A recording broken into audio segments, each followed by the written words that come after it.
Hi, everyone. Welcome back to Arthritis at Home. I am Cheryl Koehn. I'm a person living with rheumatoid arthritis, and I'm also privileged to be a part of the Arthritis Consumer Experts team. And I'm really, really happy to be here with you today to talk to Ms. Maya Joshi. Maya is also a person living with inflammatory arthritis, specifically rheumatoid arthritis. And of course, you may know her as our Joint Health Program Coordinator. We're really happy to have you here, Maya. Also, I think most importantly, you're going to be going into your fourth year at UBC. Yeah, that's right. Studying sociology. So we're very, very happy that you've joined us to talk a little bit about sort of this concept that we are more than our inflammatory arthritis, and some of the things that you've learned recently in your journey of 4 years thus far with rheumatoid arthritis, wanting to just dive a little deeper into your own experience, particularly recently, because I think you have some really important things to share with our viewers. So welcome to the program, or back to the program rather. Thank you. Yeah, it's exciting to be on this side of the Yeah. interview seat, being interviewed. Yeah, you're normally the interviewer, so we're putting you in the hot seat, so to speak. You've had this experience, obviously, like many of us have, where you're diagnosed. You ask the question, "Why me?" probably 1,000 times. Sometimes never really getting answers that are overly satisfying, but you end up dealing with it and learning how to cope. But one of the things that happens to us is we start to shut down and say no to some of the physical things that we had been doing in our life. We want to talk about how you have responded, either initially, partway through your 4 years of disease, and most recently with overcoming challenges to arrive at this statement that I am more than my inflammatory arthritis. So I guess, we'll start with what's held you back from taking on some of the physical or recreational challenges or opportunities or activities that you used to do. Yeah. So, just for some context, I'm in no way an Olympic caliber athlete like Cheryl, but pre-diagnosis, I was playing soccer pretty competitively 3 or 4 times a week. I was pretty active. I'd go on like annual big camping trips, and I'd go like running and hiking. And after diagnosis, as I'm sure a lot of patients can relate to, that kind of stopped. I think that at the beginning, the first like year or so, daily activities were really hard. Again, something that I think most patients can relate to. And at that time, when like grocery shopping, cleaning, showering sometimes feels exhausting, it's really hard to picture doing more physical activity. It feels impossible, even though we know it's not. We know that there's so much great research and patient experience that shows that exercise is actually really good for you, even when you're feeling not great, but it's hard to motivate yourself. And that was my biggest challenge. So I lost like 20 plus pounds of mostly muscle, like in the first year after my diagnosis. And then even when my disease activity started being so much better controlled, once I got on a really good treatment plan, it was still really hard to like get out of that state of mind that was telling me that I couldn't do difficult or hard things. I think that like exhaustion, fatigue, pain, inflammation that I had at the beginning of my disease, and every once in a while throughout when you flare up, really caused me anxiety about doing new things, about doing like hard things. So that's what really held me back. Like it started off with physical limitations to some extent, and then it became primarily like psychological limitations and these things that were telling me I couldn't do more. Well, I mean, it seems only natural that if you're having a tough time, even looking after sort of personal hygiene or preparing your own meals, or, getting up and getting dressed in the morning, getting to work or to school, on time and actually being present, it stands to reason that you don't think about, running around on the soccer pitch. Like, that's sort of a step up from just basically trying to shower and get dressed. And it sounds like anxiety for you and probably linked with fear was a big barrier to considering getting back out on the soccer field. How have you learned over the last several months to sort of better handle that? And tell us about your recent experience, which I think everyone's going to be so elated for you. And I think it will open up opportunities, possibilities for people that are watching. Yeah. Okay. Well, I'll start with describing that recent experience and then talk about how I got myself to that point. So just last weekend, I did a pretty physically demanding canoe and camping trip with my sister and my brother-in-law and his family. It was something that I used to do things like that before diagnosis, and I haven't since. It was about 3 days, and to get to the campsite, we canoed across 3 lakes and then hiked and carried our stuff and the canoes, although I personally did not carry a canoe from the areas from one lake to another. And commonly known as a portage. Yes, commonly known as a portage. So that was a big deal for me. It was a really big step. And I think the different things that have helped me get to that point have been, really a mix of different things. One of the main things being inspiration from other patients. Since I've become involved with ACE and have met so many amazing people in the arthritis community, I've seen people like Cheryl, like yourself, Spencer O'Brien, my mother as well, who she has rheumatoid arthritis and a couple other chronic conditions as well. But she's out there getting 20,000 steps every day, going to the gym 3 times a week. Cheryl is riding up hills on her bicycle that are this steep all the time. And I think that was these are all important things for me to see. Especially because for yourself, for example, Cheryl and my mom, I see them at times where things are challenging for them. And I know that they do still experience disease challenges, yet they're able to do these really awesome, physically demanding things. And that is important for me to see. Has given me confidence that, well, maybe I can do stuff like this. It's not impossible. And then another important dimension is also just doing things myself and slowly building up my confidence. Yeah. So this is actually something that COVID has been a really important time for. I think having more free time and less social activities to even have the possibility of doing. I've been exercising more and jogging, getting back to running, sometimes even sprinting at the end of my jogs. And that's, it feels great. And I hadn't done it for so many years. Yeah. Yeah. Yeah, that's amazing. As you know, I own a dog, and as you might imagine, in volleyball, throwing using your hitting arm is like, it's like holding a glass of water to my mouth. It's so second nature for me. So throwing is a motion that was obviously very difficult for me. But a couple of years ago, I started to say, okay, you know what? I'm going to teach myself how to throw again. I'm going to see if I can retrain and re-energize this dynamic motion of throwing. And I started out where I could only throw the ball 5 feet, and my dog would look up at me and go is that the best you got there, Mom? And now I can throw it about 20 or 30 yards or meters away. And it was just thinking about the possibility of doing it again. So that's the kernel. Yeah, it is. And it sounds like for your canoe trip, for you, it was, you started to become more physically active. You even, went crazy and sprinted at the end of a section of your jog. Besides sort of that, what else did you do to prepare for the opportunity of getting out in nature again and doing something that was physically demanding, such as a camping kind of slash canoeing trip? What else did you do to prepare, both physically but also emotionally?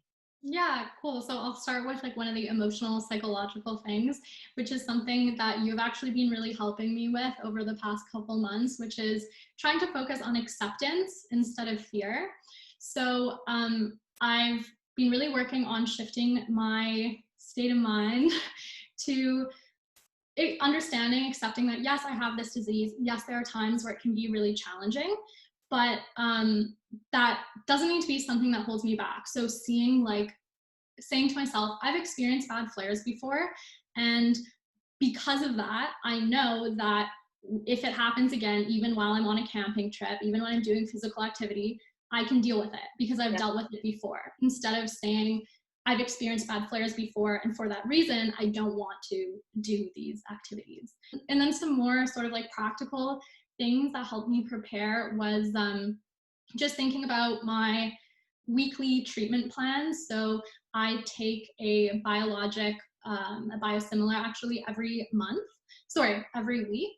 Um, and on the same day, I also take methotrexate. And I know that 2 days after I take those two medications, I'm feeling really good. And throughout the week, maybe I lose a bit of my soldiers that are helping me feel good from those drugs.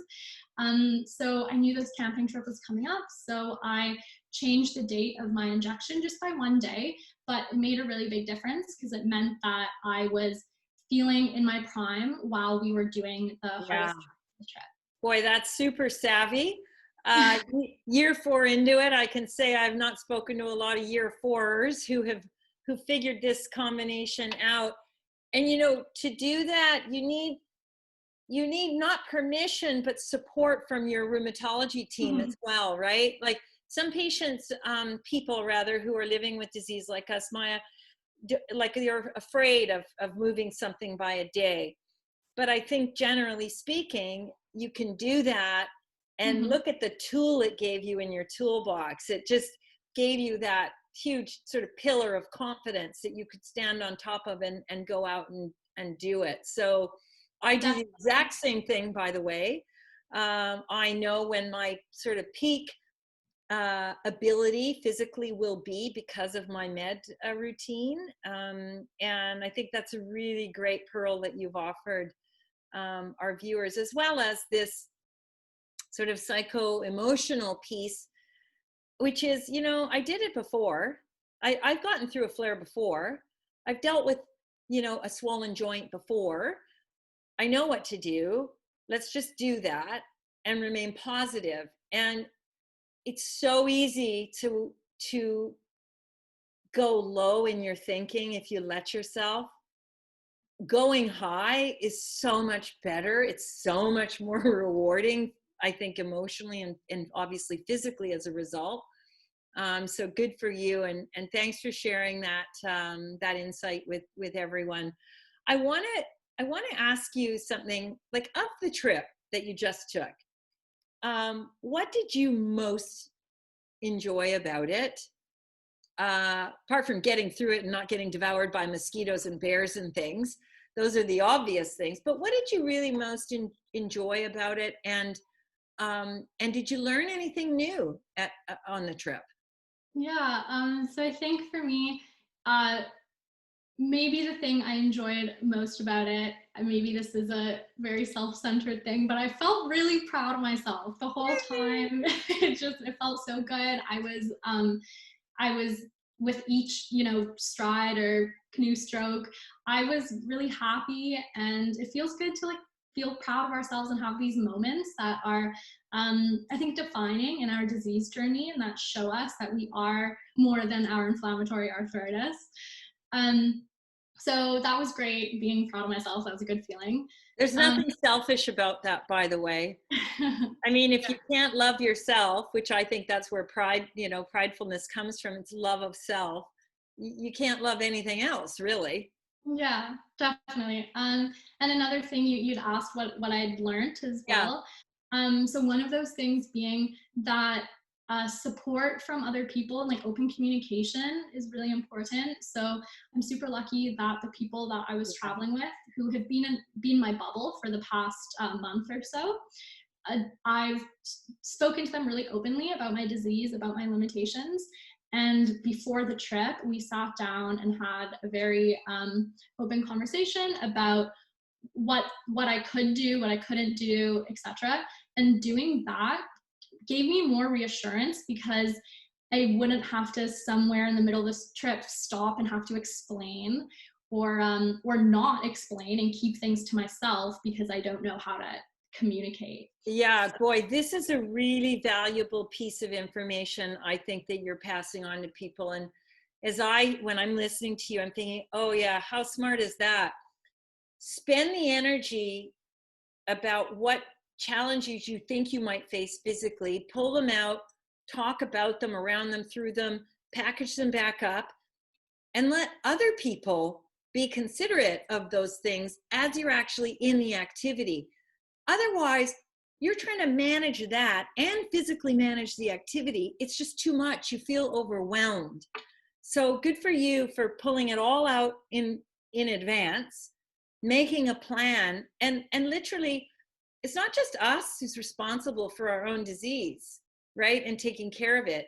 It is, whether they like it or not, our loved ones have a role to play in that as well.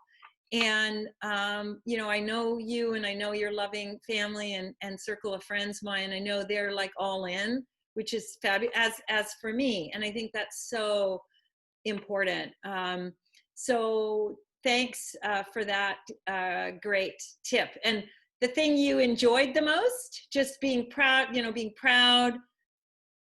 Yeah. Did you see any wildlife? Did you see anything crazy? Well, it was pretty cool. Like we had to cross some beaver dams, which we didn't see the beavers, but it was cool to be in that environment. We saw some bald eagles, lots of loons, potentially a bear at night. Like it's a thing of contention with That was your brother-in-law. He got in a little costume. Probably, yeah. But no, it was so great. And I have to say, one of the other things that I enjoyed the most, which I know might be kind of strange, but at the end of the travel day when we were doing the portage and canoe, I felt like muscle soreness, and it wasn't joint pain, although there was some joint pain. It was just like muscle soreness from working really hard, and everybody had the same muscle pain, and we were all there like tired but proud of ourselves, and I just felt really like normal. And yeah, that was great. Isn't that amazing? Who would have thought the perk of the trip would have been muscle soreness? Yeah. But I think everyone who's watching and listening to you and the sharing you've done, Maya, like I can relate to that. I know, oh, wow. You mean I just went on that bike ride and everybody else's bum is sore too? Oh, excellent. Exactly. And it does, it's a bit of a tired phrase, but it does make you feel not necessarily more normal, but more like you were before you had your diagnosis, which is the old benchmark norm, right? Yeah. I like to think of where I'm at now as the norm, and this is my benchmark today. Anything else you'd like to share about this last sort of few months and overcoming this fear? Like, this is huge, Maya, like overcoming fear and anxiety to put yourself back out there, to take the opportunity to be physical again, to try to do some of those things that you love and enjoy. It just sounds like you've like hit it out of the park. You've really succeeded. And even if you hadn't, trying is success, right? Definitely. You don't know unless you try. And Yeah. I'm only where I am because of the like wonderful supports that I have in my family and friends, and wonderful role models like yourself and other patients who I've learned so much from their experiences. I think that if I could offer any advice to other folks living with arthritis who might be in my position, it's that, and this is still something I'm working on, but it's that our experiences, our past experiences with arthritis, they don't have to be something that holds us back, but actually something that can help us through challenging situations, and in a way kind of gives us an advantage over people who haven't had those experiences, like disease challenges, fatigue, pain. These are all things that have taught us resilience. They've, increased our ability to deal with pain or tiredness or these challenging circumstances. And I think that I'm learning that those things make us stronger, tougher people, and that's pretty cool. It doesn't make us weaker in any way. Yeah, not at all. That's a really a great way to tie up this lovely conversation, Maya. This idea that, I always say to people, when you get a diagnosis like rheumatoid arthritis, like getting the horrible poker hand, right? What the hell? How am I going to get rid? I want to put in all 5 of my cards and get 5 new cards. But it's how you use those cards, and how you look at the colors and the shapes, and you sort of go, oh, this isn't such a bad hand. I'll do with it what I can. Makes where we go at the end of a particular journey, whether it's project journey or a life journey like you've just experienced, so much sweeter. It's just makes everything more fulfilling, I think, at the end of the day. So thank you so much. You're an absolute superstar in my book. I learn from you every time that we speak, personally, as we do here in this forum, and also at work. So I want to just thank you, Maya, so much for joining us, for sharing what I did on my summer vacation, and how you have shown everyone that you're more than your inflammatory arthritis. We all are. And I think hopefully this message resonates in those of you who have joined us. There's going to be some resources at the end of the video, so we encourage you to check those out.